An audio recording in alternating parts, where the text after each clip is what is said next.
여러분 반갑습니다. 그간 안녕하셨는지요? 지난번 과제 요원 작성해 주신 여러분들께 감사를 드립니다. 저도 읽어보고 참 나름대로 또 도전받는 유익도 있었습니다. 사실은 이런 유언 작성을 통해서 지난날의 자기 삶을 반추해 볼 수 있고, 그리고 또 앞으로의 남은 삶은 어떻게 살면 좋을까, 좀 인생이 진지해지는 그런 유익이 있고, 정말 좋은 일이라고 생각합니다. 해마다 한 번씩 업그레이드 되는 유언을 작성해서 도움이 되었으면 참 좋겠습니다. 기도하고 시작합니다. 사랑하는 주님 감사합니다. 지난 한 주간 동안도 우리를 사랑과 은혜 가운데 인도해 주심을 감사드리오며, 또한 저희들 주님 앞에 말씀 앞에 섭니다. 성경의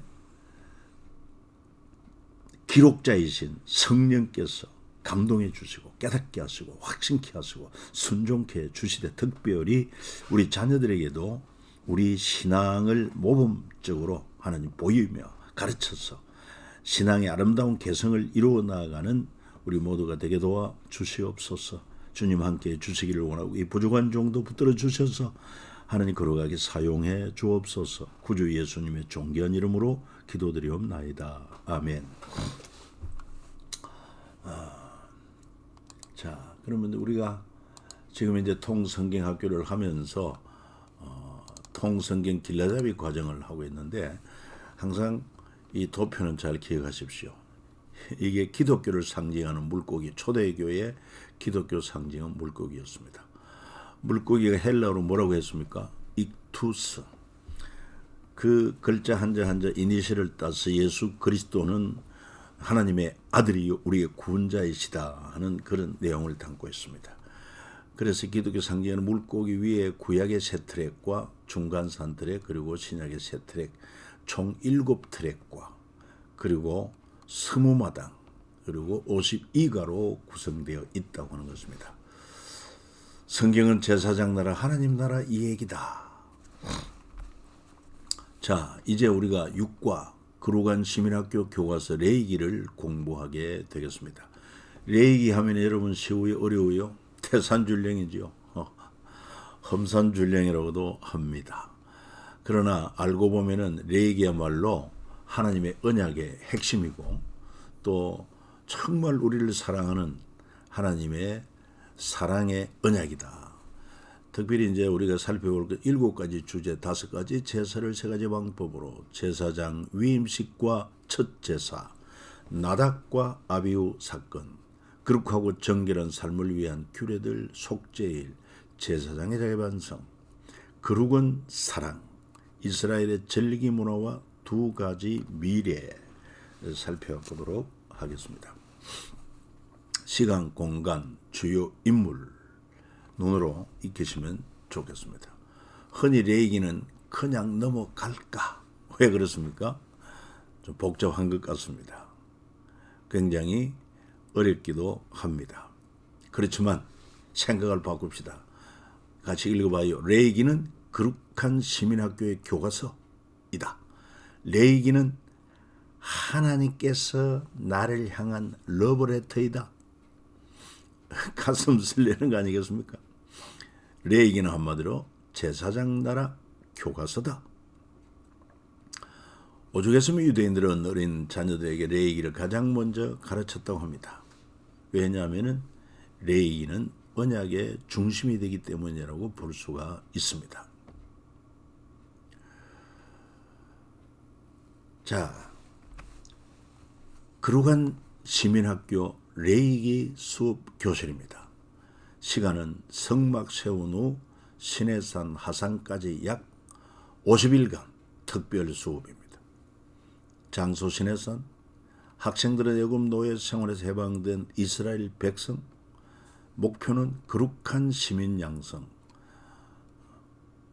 교과 내용은 레이기, 거룩한 시민 되기 위한 시민학교의 최고 교과서. 커리큘럼은 제자 설계, 제사 설계, 5가지 제사, 제사장 위임식, 정결규례, 거룩은 사랑, 이런 커리큘럼이 되었습니다. 제사를 설계하고 시공하신 분이 누구냐? 하나님이십니다. 왜 그렇게 하시느냐? 제사를 통해 공의의 하나님께서 죄지은 인간을 용서해 주시고 다시 만나 주시겠다는 적극적 표현인 것입니다. 여러분, 짐승세계에는 제사 없어요. 이스라엘 백성과의 더 깊은 만남을 위한 하나님의 제안이요, 그러한 하나님과의 동행인 것입니다. 그래서 이 레위기에서는 아주 두 가지 기둥이 있는데, 하나는 뭡니까? 제사를 통해서 우리 죄를 속함받고 하나님을 만나는 거죠. 그 다음에 두 번째 레위기의 핵심 내용은 뭐냐? 이제 하나님과 함께 거룩한 하나님과 동행하는 삶, 거룩한 삶을 사는 것입니다. 이게 바로 레위기의 두 가지 기둥이다. 이렇게 보면 좋을 것입니다. 자, 레위기를 보는 관점을 여러분 세 가지로 이해하면 좋겠습니다. 첫째, 하나님 아버지의 사랑과 따뜻한 마음을 읽어야 합니다. 아버지가 사랑하는 자녀를 배려하는, 자녀를 위한 그런 마음으로 우리가 접근해야 됩니다. 율법을 지킴으로 구원받도록 함이 아니라 구원받은 백성이 복받고 행복하게 살도록 하기 위함이다.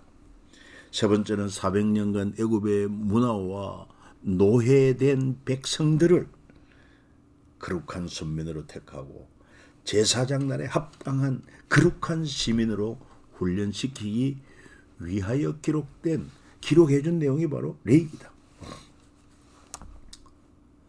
무엇보다도 하나님 아버지의 사랑과 따뜻한 마음을 전달이 되었으면 좋겠습니다. 그래서 레위기 내용을 보면은 1장에서 10장 제사 규례를 말씀하고 있습니다. 5대 제사, 제사장 위임식이 나오는데 이걸 통해서 아버지를 바로 알아라. 친밀한 관계 회복을 원하시는 하나님을 만나야 됩니다. 그 다음에 11장은 흔히 젓가락장이라고 합니다. 음식물에 관한 규례를 통해서 정한 음식, 부정한 음식, 먹어야 할 음식, 먹지 말아야 할 이런 규례를 통해서 자녀들이 잘 먹고 건강하기를 원하신다는 것입니다. 그 다음에 12장에 보면 출산 규례가 나오는데 아버지의 마음은 잘 낳고 번성하기를 원하십니다. 그 다음에 13장, 15장에 질병관리에 대한 규례가 나오는데 자녀들이 아프지 않고 건강하게 살기를 원하십니다. 16장, 17장에는 속죄일 규례가 나오는데 잘못을 알고 회개하기를 원하시는 하나님의 마음인 것입니다. 18장, 20장에는 거룩한 생활 규례가 나오는데 자녀들이 정결하고 착하며 악을 행치 않기를 원하십니다. 21장, 22장 제사장 처신 규례가 나오는데 우리는 거룩한 성도의 신분 의식과 또 제사장 신분 의식과 그 사명을 감당하기 위하여 원하시는 하나님. 23장, 25장에는 여러 가지 절기에 대한 규례를 주십니다. 그 목적은 은혜를 알아라. 감사하는 자녀가 되기를 원하심이 있습니다. 26장은 상과 벌에 대한 규례가 나오는데 자녀들이 칭찬 듣고 상 받는 자녀 되기를 원하심을 우리에게 알리고 있습니다. 마지막 27장 서원 규례는 약속 잘 지키는 진실한 자녀 되기를 원하시는 하나님의 마음이 담겨 있다는 사실이죠. 그래서 우선 이제 5가지 제사를 살펴보면은 레위기 1장의 번제, 2장의 소제, 3장의 하목제, 4장의 속죄제, 그리고 속건제 이렇게 5장에 걸쳐서 기록되어 있습니다. 번제는 불로 태워서 드린다. 생명 있는 것으로 자신의 생명을 대속하는 의미. 죄로 말하면 내가 죽어야 되는데 다른 생명이 희생됨으로 내 죄를 속함보고 내가 생명을 구원받는 것입니다. 소제, 곡식가루에다가 기름, 향을 넣어서 굽거나 부치거나 삶아서 드리는 것으로 제산을 하나님께 바치는 헌신의 의미가 있고, 화목제는 제물에 기름, 간, 콩팥 등만 불사르고 나머지는 제사장과 제물을 바치는 자가 먹고 나누기도 합니다. 감사한 일이 있을 때 이웃과 나누어 먹게 하는 그런 의미가 또한 있습니다. 속죄제는 제물에 안수하고 제사장이 제물의 피를 제단에 뿌리는 것입니다. 그리고 속건제, 하나님의 끝 또는 이웃의 끝에 해를 끼쳤을 때 5분의 1을 더해 20%죠. 바치거나 또 보상하고 바치는 것. 그렇습니다. 특히 이제 또 제사 중에 화목제도 한번 살펴본다면 하목제는 사람과 사람 사이 관계 회복. 소, 양, 염소를 바치는 화목제는 주로 재력 있는 사람들에 의해 드려집니다. 그리고 화목제물은 하루 이틀 사이에 다 먹어야 했습니다. 예를 들어서 이런 짐승을 잡아 혼자서 먹을 수 없지 않습니까? 나눠 먹게 합니다. 가진 자의 헌신을 통해 덜 가진 자의 부족을 채워주는 것입니다. 하나님이 이렇게 깊은 배려를 하고 있어요.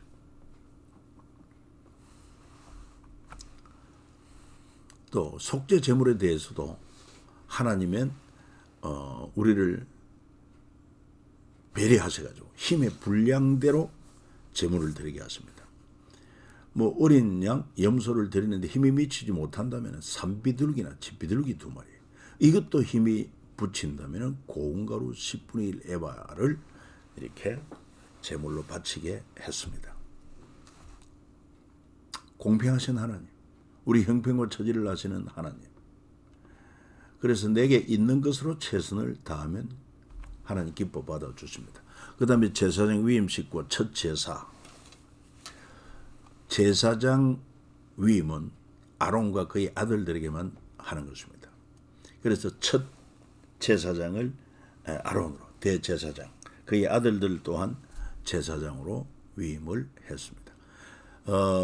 제사장은 반드시 레위 지파 가운데 고핫 자손들, 그들만이 제사장이 될 수가 있습니다. 그들의 사명은 매일 지정된 향을 불사르고 제사를 집례하는 자로 백성들을 데리고 하나님 앞에 서는 것입니다. 이 제사장 할 때 다리 놓는 사람들, 이런 의미를 가지고 있습니다. 타락한 죄인과 그리고 하나님과의 관계를 이어주는 그런 자. 그 다음에 또 레위 지파라고 했으니까 반드시 레위 지파 가운데 고핫 자손이 되어야 되거든요. 레위는 또 뭡니까? 뜻이 뭡니까? 연합하다. 바로 제사장의 역할과 같습니다. 타락한 죄인과 거룩한 하나님과의 관계를 제사를 통해서 연합해 다시 회복해주는 그런 귀한 직책입니다. 그래서 여러분, 이스라엘을 제사장 나라로 세웠다고 하는 것은 그 나라를 통해서 거룩한 백성으로 삼아서 전 세계 모든 열방 민족을 하나님께로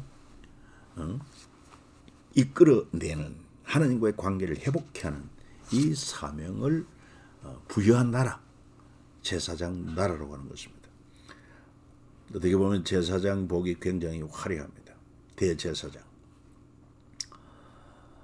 존귀한 직분인과 더불어서 거룩하다는 의미를 담고 있고, 또 어떤 의미에서는 많은 일을 해야 하는 작업복, 거룩한 사명을 감당하는 작업복, 특권과 사명의 상징이다. 자, 이처럼 제사장이 존귀하지만 그러나 그 사명을 제대로 감당하지 못할 때 또 무서운 하나님의 징벌도 있습니다. 아론의 큰아들 나답과 둘째 아들 아비후의 죽음을 통해서 그 사실을 알 수 있어요. 아론의 아들 나답과 아비후가 각기 향로를 가져다가 여호와께서 명령하시지 아니하신 다른 불을 담아 여호와 앞에 분향하였더니 불이 여호와 앞에서 나와 그들을 삼킴에 그들이 여호와 앞에서 죽었다 그랬습니다. 그러니까 제사장이 하나님 거룩한 사명을 감당하는 존귀한 직분이지만 하나님의 법대로 말씀대로 행하지 아니할 때에 하나님의 무서운 징계가 있다는 사실. 또 레위기 10장에 여호와께서 아론에게 말씀하여 이르시되 너와 네 자손들이 회막에 들어갈 때에는 포도주나 독주를 마시지 말라. 그래야 너희 죽음을 면하라. 이는 너희 대대로 지킬 영영한 규례라. 그러니까 그룩은 제사장이 그 직무 수행을 위해서 하나님의 성막에 들어갈 때 포도주나 독주를 통해 술 취해서 분별력 없이 그룩은 사명을 감당할 수가 없다는 것입니다. 그래서 우리 성도들도 신약시대 모두 제사장 아닙니까? 그러니까 술 취하거나 술을 마셔서는 안 될 것입니다. 그 다음에 거룩하고 정결한 삶을 위한 규례, 이것을 레위기에서 보여주고 있습니다. 특히 레위기 11장에 먹어도 되는 음식, 먹지 말아야 할 음식 구별하라 11장 젓가락장이다. 이것이 다니엘서에 보면은 다니엘의 결단을 내린 것을 알 수 있습니다. 다니엘이 그는 왕궁에서 왕의 진미를 먹지만은 그러나 그 모든 음식들이 바벨론에 주신 마르독 앞에 우상 숭배하고 공급되는 것인 줄 알았기 때문에 부정한 음식인 줄 알고 먹기를 그래도 채식을 요청하지 않습니까? 어디에 근거해서? 바로 레위기 11장 근거해서 그렇습니다. 또 레위기 13장 14장에 나병 환자에 대한 규례가 나오는데 나병을 진찰하고 또 나병 완치를 판정하는 자도 제사장입니다. 그래서 제사장은 이 규례를 필수 암기를 해야 합니다. 이것이 나중에 신약에 와서 보니까 예수님과 나병 환자에 대한 말씀이 기록되어 있습니다. 나병 환자가 예수님 고쳐주기를 원했을 때 제사장에 가서 보여라. 제사장에게 네 몸을 보여라. 왜? 제사장이 이 나병 환자의 완치를 판정하는 자가 되었기 때문에 그렇습니다. 물론 예수님의 말로 참으로 온전케 하는 영원한 대제사장이시지만 아직도 십자가를 지기 전에 일이었기 때문에 규례대로 레위기 규례대로 제사장에게 네 몸을 보여라. 그리고 합당한 예물을 드리라 한 것을 알 수 있습니다. 그래서 나병 환자들에게 레위기 14장은 참으로 복음이었습니다. 나병, 문둥병, 천형이라고 하지 않습니까? 얼마나 무서운지 모릅니다. 가족에게. 그리고 또한 그 사회 공동체에서 격리되어야 하는 그러한 무서운 병인 것입니다. 그런데 이런 나병 환자들에게 레위기 14장 복음인 이유는 나병 환자들의 공동체 복귀 절차가 잘 기록되어 있기 때문에 그렇습니다. 복귀할 수 있다. 소망을 주는 것이죠.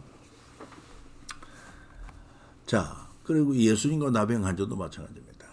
우리가 앞서도 보았습니다. 한 나병 환자가 나와 절하여 주여 원하시면 저를 깨끗게 하실 수 있나이다 하거늘 예수께서 손을 내밀어 그에게 대시며 이르시되 내가 원하노니 깨끗함을 받으라 하시니 즉시 그의 나병이 깨끗하여 진지라. 예수께서 이르시되 상가 아무에게도 이르지 말고 다만 가서 제사장에게 네 몸을 보이고 모세가 명한 예물을 드려 그들에게 입증하라 하시니라. 자, 그리고 레위기의 주제라고 말할 수 있는 거룩, 곧 사랑입니다. 거룩은 하나님과의 관계에서 성별된 삶인데 그 삶은 사랑으로 또 나타나는 것입니다. 그래서 이웃을 향한 구체적인 실천이 레위기 19장 18절에 내 이웃 사랑하기를 네 자신같이 사랑하라 나는 여호와니라. 여러분, 율법사가 예수님에게 와서 가장 큰 계명이 무엇냐 물었을 때 주 내 하나님을 경외하라 첫째가 하는 것이고 둘째는 그와 같은 것이니 내 이웃을 네 몸같이 사랑하라 말씀을 했습니다. 이게 바로 레위기에 벌써 나오는 말씀이죠. 구체적으로 이웃사랑 실천은 이렇게 레위기에 기록되어 있습니다. 곡식 거둘 때 밥 모퉁이 일부를 남겨두고 포도원 열매 다 따지 않게. 왜? 가난한 자들의 식물이 되게 하기 위해. 떨어진 이삭 또 떨어진 열매 줍지 않게. 도둑질하지 않게. 속이지 않게. 거짓말하지 않게. 거짓 맹세하지 않게. 품꾼의 싹 체납하지 않게. 장애인 존중 공의로 재판하기. 타인 비방 금지. 형제를 마음으로 미워하지 않게. 노인 공경하기. 어린아이가 연약하듯 노인도 연약하기 때문에 공경해야 합니다. 거루민 학대 금지. 공평한 저울, 공평한 주, 공평한 애와 공평한 희인을 사용하여 정직하게 행할 것. 이웃을 사랑하는 것 자기 사랑이 되는 것입니다. 혹시 이 가운데 내게 해당되는 것이 있다고 하면은 정리하는 시간이 되면 좋겠습니다. 그리고는 이제 이스라엘의 여러 절기들이 나옵니다. 23장, 25장에 보면은 유월절, 바로 애굽에서 해방된 날을 기념하는 것으로. 어떻게 해방되었느냐? 집자운 문술주 임방의 양의 피를 발랐을 때 죽음의 사자가 피를 보고 재앙이 넘어갔다. 그리고는 한 주간 동안 무교병을 먹으며 유월절을 지킵니다. 하나님께서 우리와 우리 민족을 구원해 주신 유월절. 무교절이라고도 하는 이유는 유월절을 지키고 한 주간 동안 누룩 넣지 않는 떡을 먹기 때문에. 그 다음에 7절, 유월절 지나서 안식 일을 7번 지나고 50일째, 그래서 50일째라고 오순절, 신의 산에서 율법 받은 날을 기념하고 출애굽기를 통독하기도 합니다. 이제 오늘날로는 이 7.7절이 맥주감사절, 그리고 나팔절이 있습니다. 나팔절 되면은 양의 뿔나팔을 불고 꿀빵을 먹습니다. 7월 1일이 나팔절인데 그 안식일에 양의 뿔나팔을 불므로 말미암아 새해가 시작되었다. 로시 하사냐. 그렇게 이스라엘의 새해입니다. 우리도 구정 새해가 있듯이 이스라엘 백성들은 저들의 새해가 바로 나팔절입니다. 그래서 꿀빵을 먹는 것은 뭐 특별히 사과를 꿀에 찍어 먹기도 하고 하면서 빵을 꿀에 찍어 먹기도 하면서 샤나토버라고 인사합니다. 샤나토버. 우리 마치 해피 뉴 이어 하듯이 굿 이어라는 뜻입니다. 좋은 해가 되기를 바랍니다. 꿀맛 같은 그런 행복한 해가 되기를 바랍니다. 샤나토버. 토버는 좋다 하는 것이고, 로시 하사냐 새해입니다. 속죄일이 있습니다. 속죄일은 대속죄일이라고도 하고 그날은 일도 쉬고 안식일로 지키면서 죄를 속함받는 속죄일. 그때는 모두가 금식하고 죄를 고백하고 장막절이 있습니다.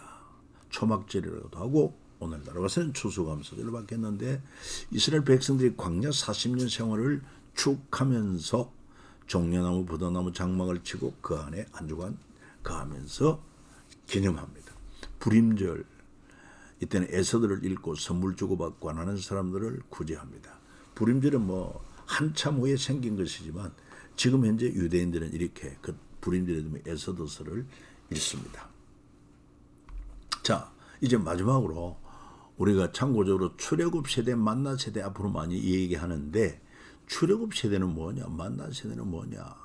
다시 말해서 출애굽 세대는 애굽에서 나올 때 20세 이상의 사람들. 그래서 가데스 바네아까지 와가지고 40일 정탐한 후에 뭡니까? 그 하나님이 약속하신 가나안 땅 입성을 불평하고 원망하고 다시 애굽으로 돌아가자 하는 이 불신앙의 세대들. 그때 40일 정탐할 때 20세 이상의 사람들. 그러니까 뭐 애굽에서 나와가지고 가데스 바네아까지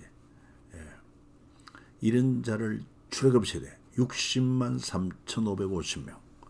그리고는 그 가데스 바네아의 정탐 보고 때 20세 미만으로 그리고는 가나안 땅에 들어가는 자, 가나안 정복을 하고 약속의 땅에 입성한 자들을 가리켜서 만나 세대. 그래서 출애굽 세대가 출애굽을 할 때 20세 이상의 장정이 60만 3,550명이요. 그리고는 만나 세대는 60만 1,730명으로 1,820명이 감소되었습니다. 그러니까 이 출애굽한 때 20세 이상의 사람들은 이 불신앙 불순종으로 가나안 땅에 못 들어가고 다 광야 40년 동안 죽습니다. 죽고 이 광야에서 태어난 정탐보고 때 20세 미만의 자녀들이 드디어 이 광야 생활을 거쳐서 가나안 땅에 들어간다. 만나를 체험하고 또 신명기 교육을 받은 그런 자들을 가르쳐서 만나 세대라고 한다. 이렇게 구별하면 도움이 되겠습니다. 자, 여러분 오늘도 수고하셨습니다. 이제 다음 주 목요일 또 뵙겠습니다. 감사합니다.